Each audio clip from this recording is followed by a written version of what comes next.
Hey everybody, it's Maction from TabletRoms.com, and I'm back with part 2 of the review of the Prestige 7 Internet tablet by Visualland.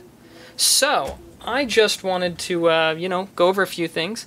First off, John LeBoy 100 really wanted to see what the tablet looked like without so much light.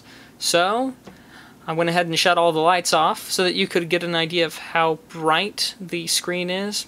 I'm not sure if this is the best test, but there it is. It's reasonably bright, and it does a great job under most circumstances.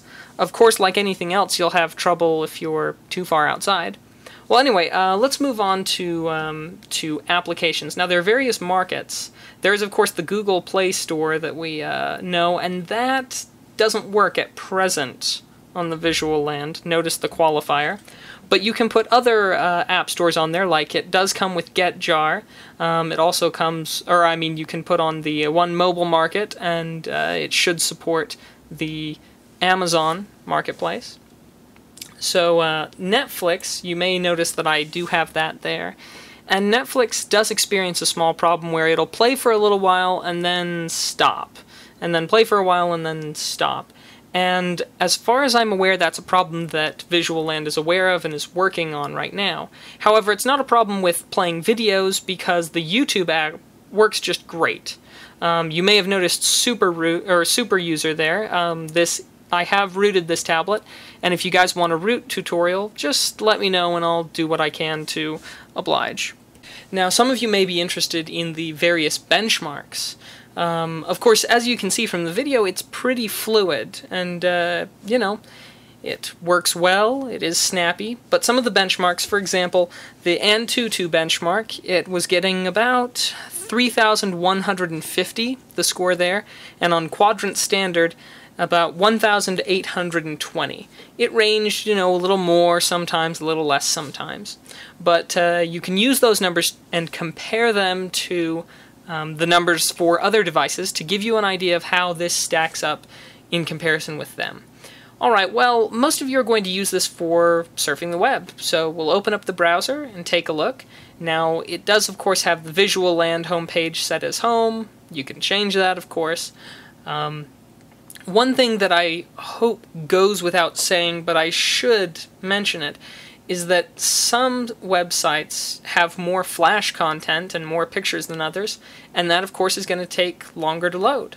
Notice that Google just springs right up, and other pages with, not quite as much content spring right up. The keyboard does sometimes take a couple of seconds to pop up. I would recommend a application, the Dolphin browser is really good at allowing you to, say, play Flash content only when I want, and that makes everything load up a lot smoother.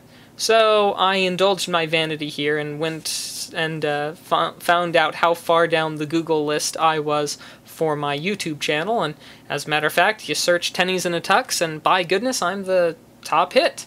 However, when you search Maction, I'm quite a bit farther down, mostly because there was this wrestling group, I suppose, who used the title of Maction. Well, anyway, enough of that. We'll go ahead and move right on now that you've got an idea of how the browser stacks up. We'll move right along to a little bit of games. One that's near and dear to everyone's heart, of course, is Angry Birds. And the Angry Birds, I'm not that good at it, so you'll have to forgive me. But Angry Birds gives you a good idea of just how well this all works together. So, really snappy, the touch works just fine, and, well, like I said, I'm not the greatest. One thing that is really nice, and I will say that this Visualland is great, is that it's got a really small form factor. I mean, it is among the thinnest tablets on the market, and it also has a very small screen size. I do like the way that it looks, but if you're just watching this right here, I'll go ahead and I'll shut the tablet off, and I'll drop it in my pocket. And these aren't particularly large pockets. They're pretty normal-sized pockets, but you can fit them in there. So that's it for this particular portion of the review for this Prestige 7. Thanks for watching, and stay tuned for part 3.